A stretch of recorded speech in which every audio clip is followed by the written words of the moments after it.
बिस्मिल्लाहिर्रहमानिर्रहीम।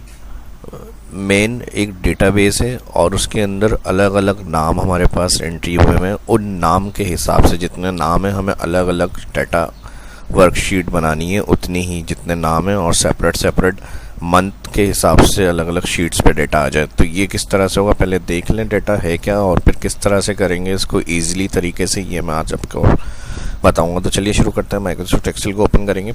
अब यहाँ जो है मेन मेरा कॉलम जो है मंथ है, और इसके हिसाब से मुझे जितने यहाँ मेरे पास मंथ के रिकॉर्ड्स हैं मैं चाह रहा हूँ उनकी अलग अलग सबकी जनवरी, फरवरी, मार्च, अप्रैल इस तरह से शीट के ऊपर ऑटोमेटिक डाटा आ जाए और इसमें मुझे ज़्यादा मेहनत ना करनी पड़े। ठीक है जी, जो इसी तरीके से इजी स्टेप्स होंगे वो उस तरीके से। और बाकी कॉलम सेल्स के हैं, प्रोडक्ट्स के हैं, सोल्ड्स के हैं, अब किस मंथ में किस सेल्स में इनने क्या प्रोडक्ट कितनी सेल्स की हैं, इनका रिकॉर्ड इस तरह से आना चाहिए सेपरेट सेपरेट शीट्स के ऊपर। तो ये स्प्लिट डाटा कहलाएगा और मल्टीपल शीट के ऊपर बेस्ड ऑन क्राइटेरिया या सेल वैल्यू। अब आपको जो भी टारगेटेड करना है सेल, उस हिसाब से उस नाम को देखते हुए डाटा सेपरेट सेपरेट शीट के ऊपर ला सकते हैं हम। और इसमें कौन सा ऑप्शन यूज़ करेंगे ये भी मैं बताता हूँ। अभी देखिए जनवरी, इसी तरह फरवरी में स्क्रॉल कर रहा हूँ नीचे, मार्च, अप्रैल, और ये एक सीक्वेंस में है ये मैं बता रहा हूँ। लेकिन अगर उसको एक एक करके भी कॉपी पेस्ट करें और पूरा साल का अगर रिकॉर्ड है तो उसमें भी हमें बहुत टाइम लग जाएगा। तो इसका मैं ऑप्शन चाह रहा हूँ कि खुद ही ऐसा आना चाहिए कि अलग अलग शीट में डाटा सेट हो जाए। तो मार्च है, फिर अप्रैल है, और फिर मई, जून, जुलाई, अगस्त, सितंबर तक मैंने डेटा बनाया हुआ है।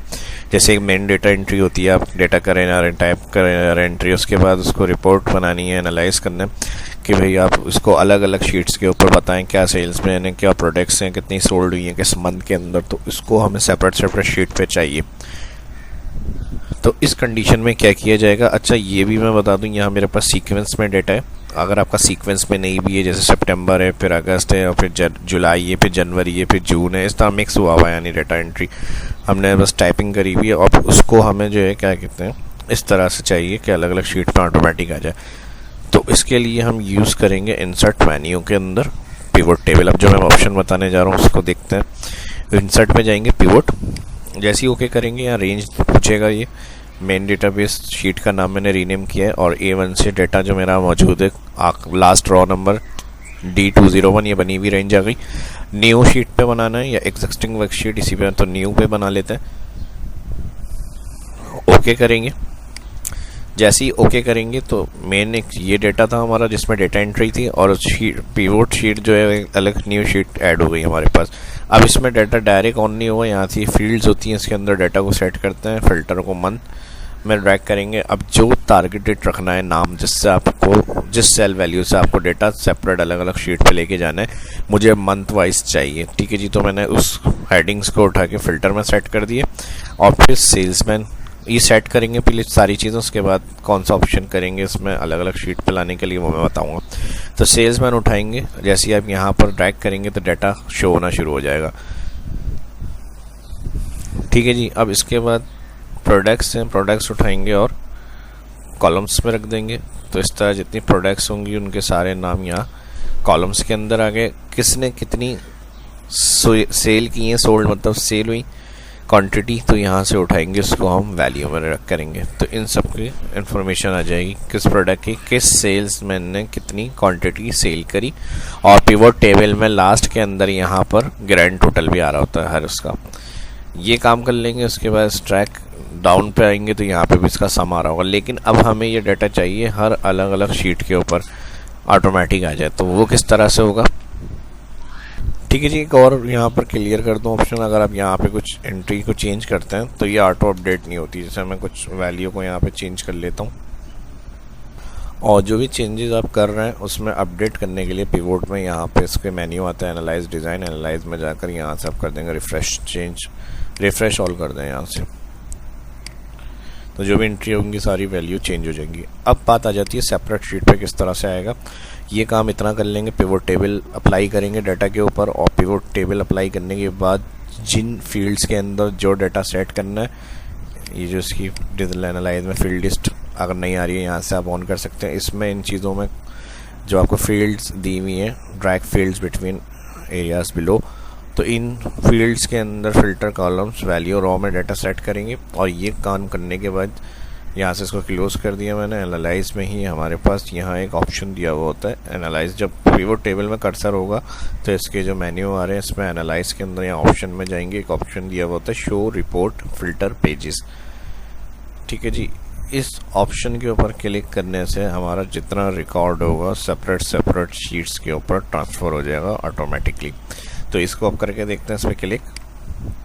अब जो हमारे पास फ़िल्टर मैंने बताया था, हमें उस हिसाब से जो स्प्लिट करना है वो हेडिंग या कॉलम्स, हेडिंग्स जो है वो कॉलम्स की वो आप फ़िल्टर के अंदर ड्रैग करेंगे तो ऑटोमेटिकली मंथ के हवाले से दे रहा है। तो जितने मंथ है उस हिसाब से शीट बनाकर हमें उनका डाटा अलग अलग सेपरेट शीट पे दिखा देंगे। इधर से आप इसको क्लिक करके ओके कर दें बस। जैसे ही ओके करते हैं यहाँ सीक्वेंस वाइज ऑटोमेटिकली डाटा अलग अलग शीट के ऊपर सेपरेट होकर आ जाएगा, और इसमें कुछ नहीं करना, सिर्फ हमें ओके करना है उस ऑप्शन पे जो शो रिपोर्ट फिल्टर पेजेस पे गए थे और मंथ का ऑप्शन आ रहा था। ओके करने से ये देखें सीक्वेंस वाइज को दी डाटा इसने रिपोर्ट बना के दे दिया मंथ वाइज, किस मंथ में क्या हुआ है और क्या टोटल हुआ है वो सारा रिकॉर्ड। ये एंड के अंदर जो 2 शीट्स थी वो हमारे पास मेन डेटा की, पिवोट की, ये भी हमारे पास इसमें बनी हुई आ रही है।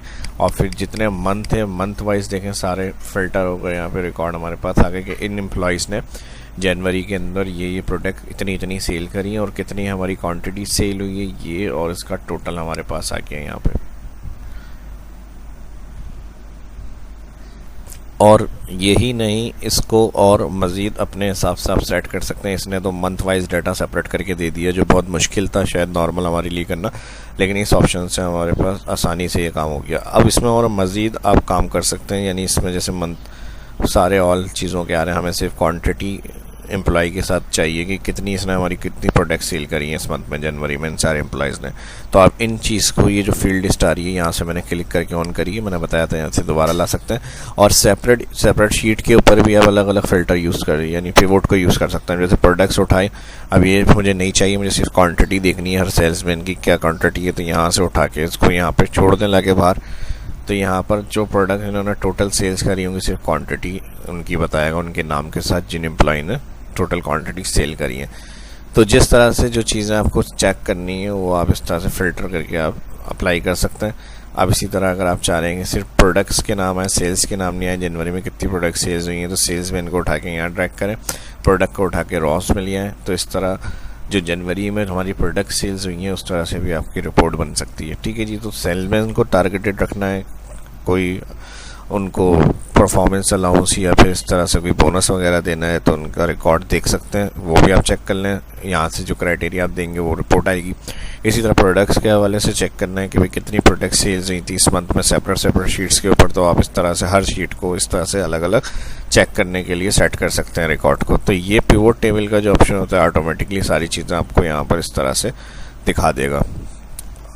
नॉर्मल जिस तरह से आपको चाहिए रिकॉर्ड वो आप इस तरह से अपने हिसाब से नीचे ड्रैग कर सकते हैं, जहाँ पे जो चीज़ जिस तरह से आपको सेट करनी है इस तरह से फील्ड आप अलग अलग रख सकते हैं। इस तरह से ये बेहतर है क्योंकि हर प्रोडक्ट के साथ हर उसका नाम आ रहा है।